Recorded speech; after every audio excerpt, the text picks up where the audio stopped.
Good afternoon. Excited to share another one in the series of Ancient Code 333. Ancient Code 333, of course, is what the Father showed when he said that in Jeremiah 33, verse 3, it is written that I will tell you great things, hidden things of which you are unaware. And it's this unawareness that Father's revealing to us. And I can't wait to share them with you every time that this happens. So, during the week of the parasha of Vayera, which was the 14th parasha, Vayera, of course, means he appeared, and he, meaning the Father, appeared to Moshe or Moses. And 14 is the letter Nun in the Hebrew alphabet, and the pictograph is seeds and fish, but the gematria is 50. And 50 is the word for is Jubilee. 50 is Jubilee in the Hebrew traditions and language.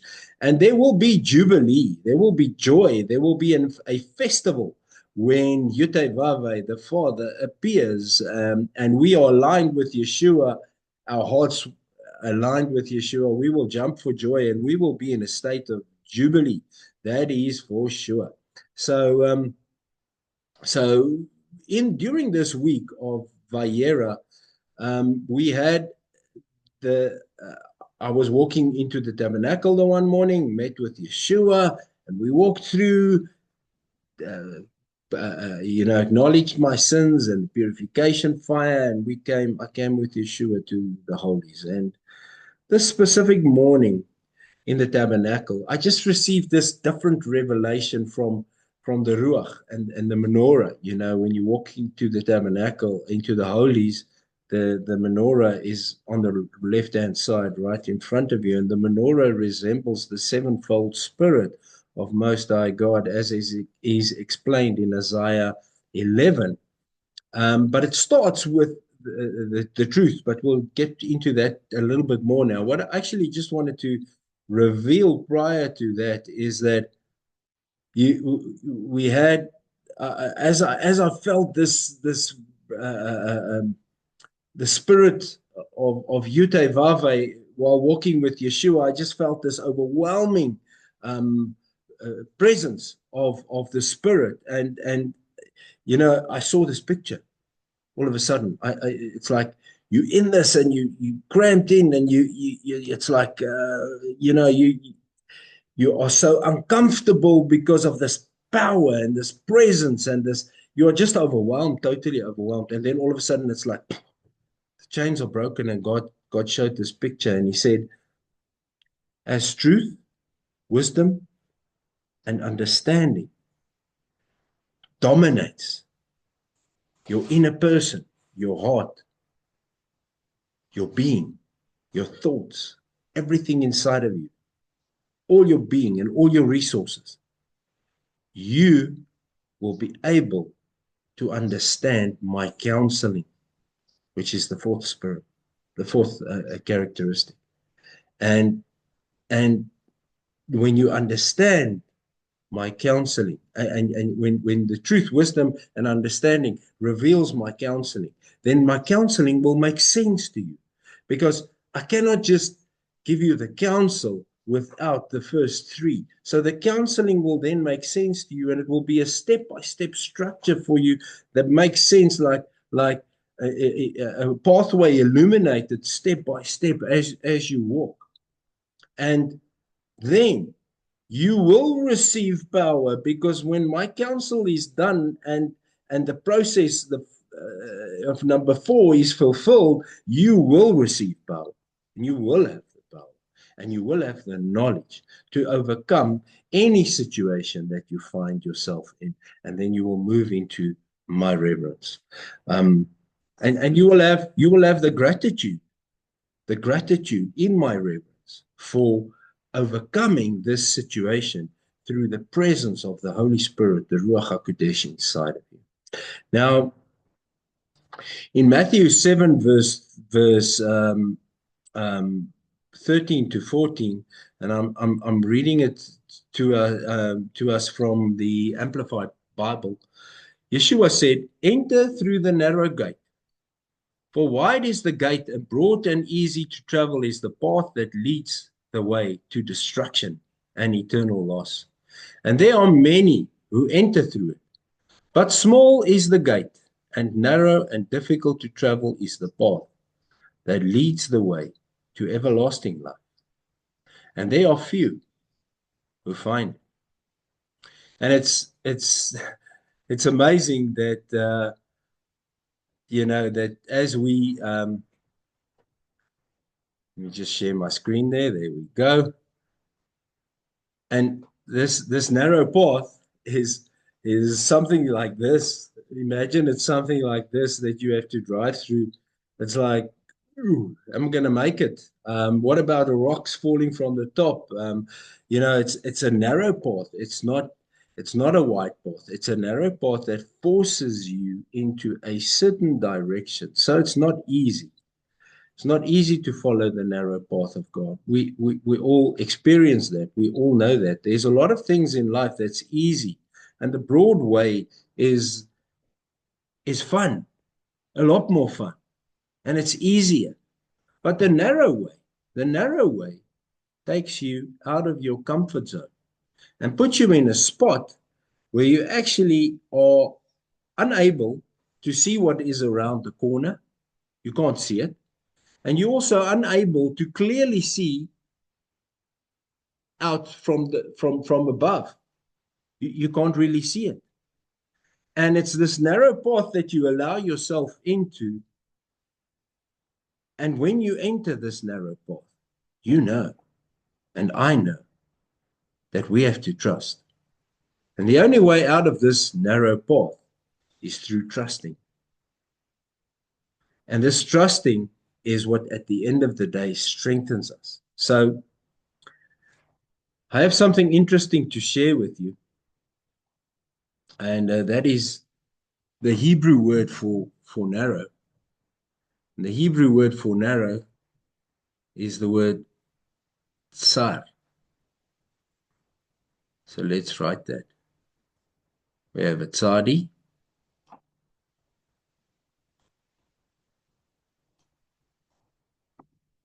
We have a resh. I don't know why it's a little bit slow today, but we have a tzadi and we have a resh. And that is the Hebrew word tsar. Tsar. So if we write it in normal English, it looks like, looks like this. Tsar.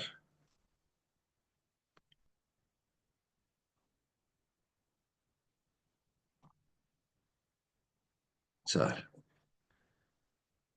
So tsar, if we break down the tzadi and the resh, or the resh, as it's pronounced in Hebrew, we have the tzadi. Now, tzadi is the 18th letter of the Hebrew alphabet.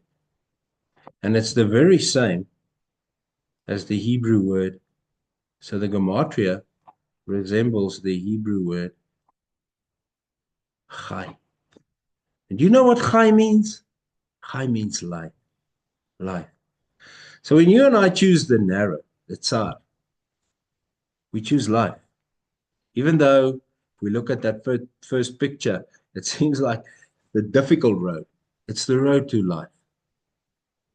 So in your life and in my life, we experience the uncomfortable situations that we find ourselves in because we have chosen the narrow. We find that we are outside of our comfort zone in many ways. And was listening to a prophecy this week of John and Nate Christie, I think, is Nate and John Christie. What? Nate and Jennifer Christie. Sorry about that. Nate and Jennifer Christie. Sorry, guys. Nate and Jennifer Christie. And uh, Nate explained that sometimes you make decisions in this uncomfortable or this out of your comfort zone that you find yourself in, and you are unpopular because of these decisions that you make, and you actually feel for yourself, man, it seems like everywhere I'm going, I'm just making enemies at the current moment. Maybe our Messiah felt the same way. He had his his disciples or his Talmidim, which he coached and which was very intimate and close with him. But many of the people that followed had some form of animosity against him. And if you and I are in this narrow, we are definitely not going to be the most popular always because of certain decisions that because when you're in the narrow, you decide, I am choosing to be obedient to God Most High through the example of Yeshua. And I follow that road.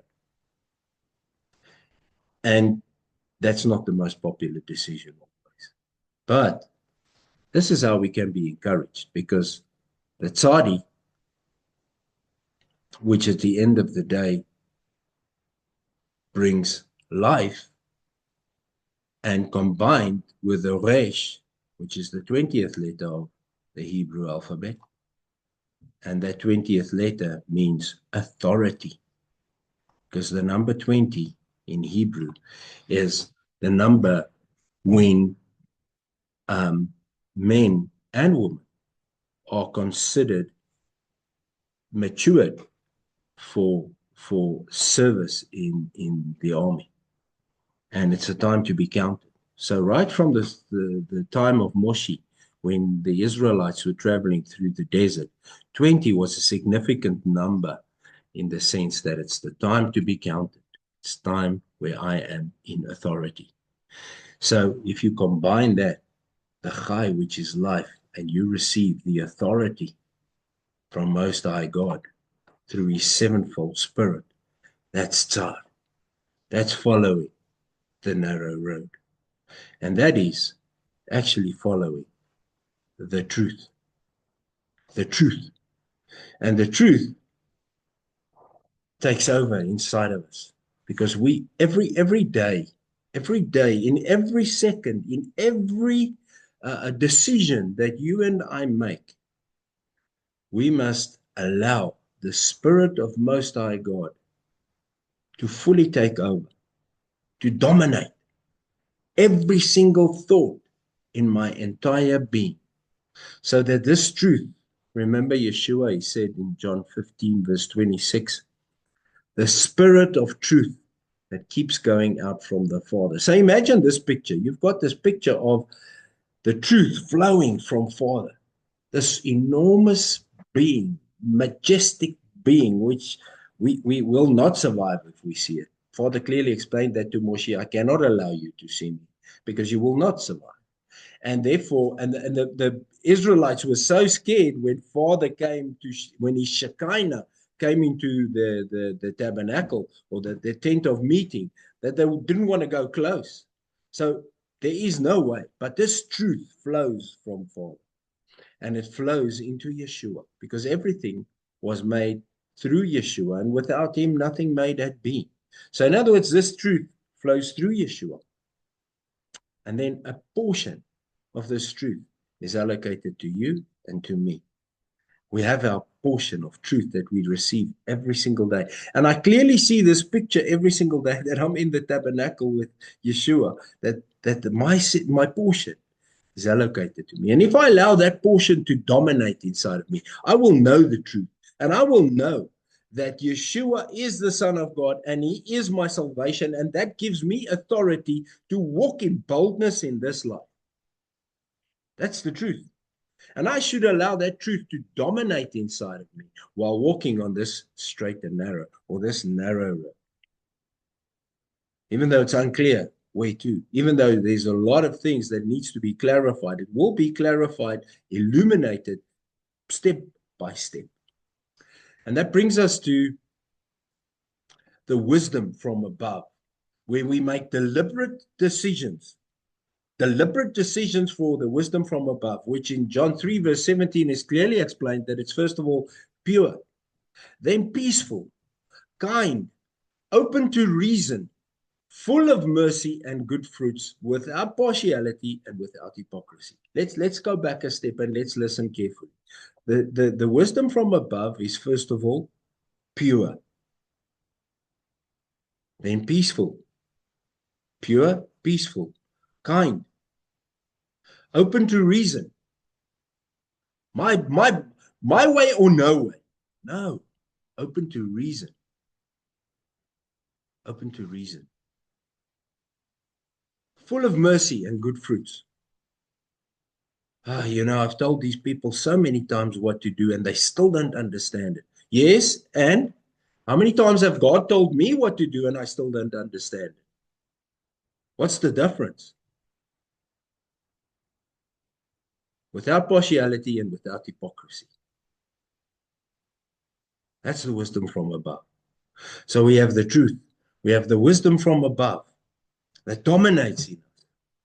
And then we have the understanding. The light goes on. I'm a son of God. I'm a daughter of God Most High through Yeshua. I'm a son and a daughter. And will my father not just want the best for me? Is it not Romans 8 verse 32, I think, where it said that if he gave us his own son, how much more will he give us? Or will he not give us everything else too that we need? So we have this understanding. It's like this bright moment, this Edison moment where the light bulb goes on that you and I have. And we understand who we are, where we are anchored in him, who we are, and what we are capable of, because we are we flow from Yeshua. So immediately John 14 verse 12 to 14 comes to mind. Anyone indeed, I tell you, Yeshua speaking, and he says, yes, indeed, I tell you, anyone who trusts in me can also do the works I do. In fact, greater ones, because I am going to the Father. Indeed, whatever you ask in my name, I will do, so that the Father may be glorified in the Son. If you ask me for something in my name, I will do it. But that means that we are united with him. We understand who we are. We understand that we are an extension of the body of our Messiah, Yeshua. That's the understanding. And when we have this understanding, we can sit down for the counseling. And we can sit with Most High God in this counseling. It's like Isaiah 1 verse 18. He says, come sit down and let's talk this over. Isn't it amazing that the creator of the universe wants to set aside time for you and I to spend with him so that he can counsel us, so that he can teach us? Or Psalm 32 verse 8, where Father is speaking and Yutevave, the Holy Creator, is speaking, and he says, I am the one who will guide you and instruct you on the path you should take. My eyes will be watching you. I will give you counsel. Or I will give you counsel. My eyes will be watching you. Let's just get that in order.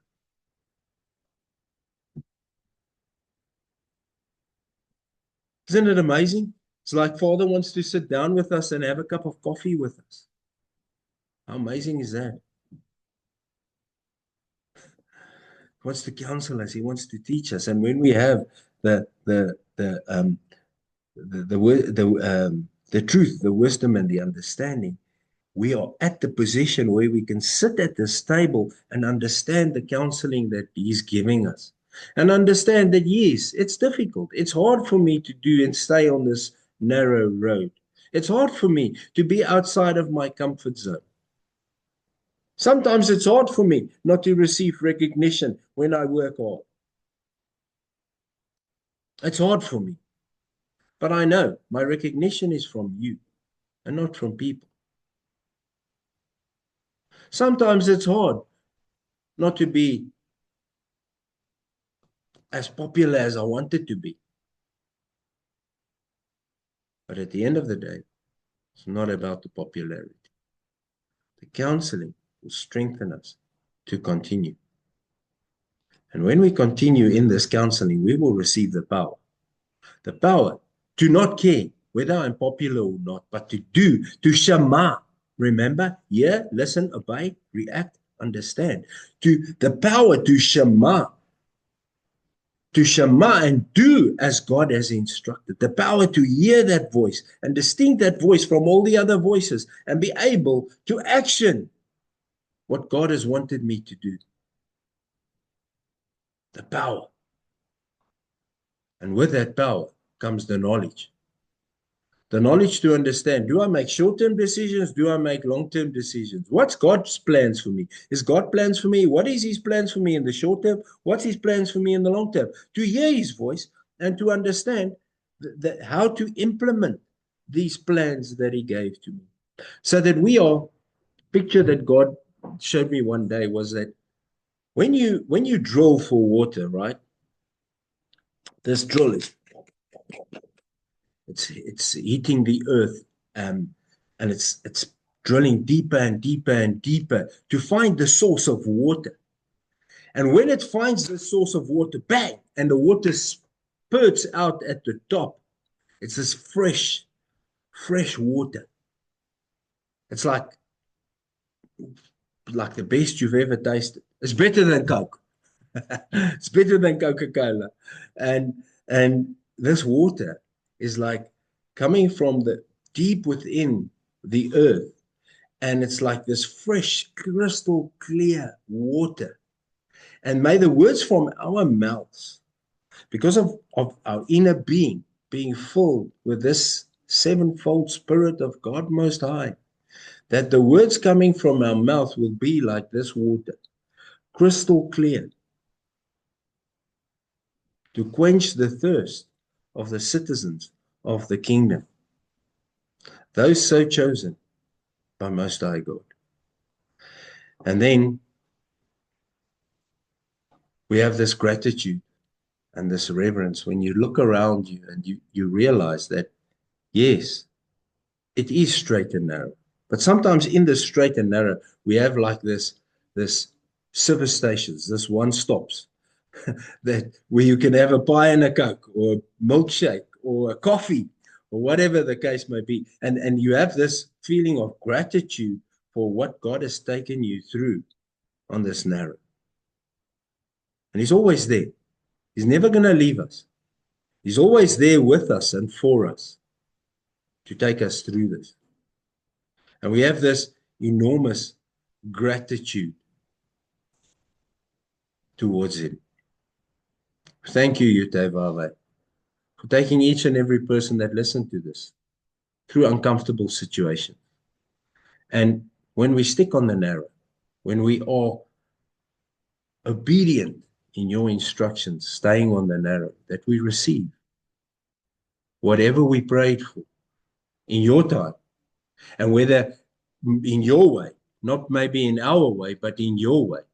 And we have this tremendous gratitude for what we receive. And this is the time where we are just standing up in boldness, standing up for Most High God and saying, thank you, thank you. And we know it's like this feeling that no one can describe ever to us. It's like this feeling that we have inside of us. It's like this inner burning that's inside of us. And it just flows from us. You just cannot speak about it enough. You're waiting for every single opportunity to testify and to give your testimony because of what has happened to you and how you've been carried by the Spirit of God Most High, the Ruach HaKodesh, the Holy Spirit. And this is a perpetual occurrence. This is always going to continue. This is something that's going to continue in our lifespan. Sometimes we're in the middle of this narrow road and we feel pressure from all sides. But when we through it, it's this feeling of relief that we've gone through it. And it's like a stepping stone every time we are elevated. It's like James 1 verse 2 to 4, where James writes that it's pure joy when trials and tribulations come across our path, because these trials teach us to endure. And this endurance must run its full course, because that will strengthen our faith. And this faith that is strengthened will actually take us to the next level. May grace and shalom be ours in full measure. I trust that this has been a marvelous revelation to you, Ancient Code 333. If you like it, yeah, press the like button. Thank you very much. And do subscribe. There's plenty more of this coming as God reveals in His time that we'll be sharing. Thank you very much, and may you have an awesome day. Father, we thank you and we praise you and we honor you for times such as this, and where we can learn from your word how we should do things and what our next steps should be. That your guidance is what makes us put one foot in front of the other. And as you illuminate our paths for us, we can be a light for the world and a salt for the earth. May grace and shalom be yours in full measure.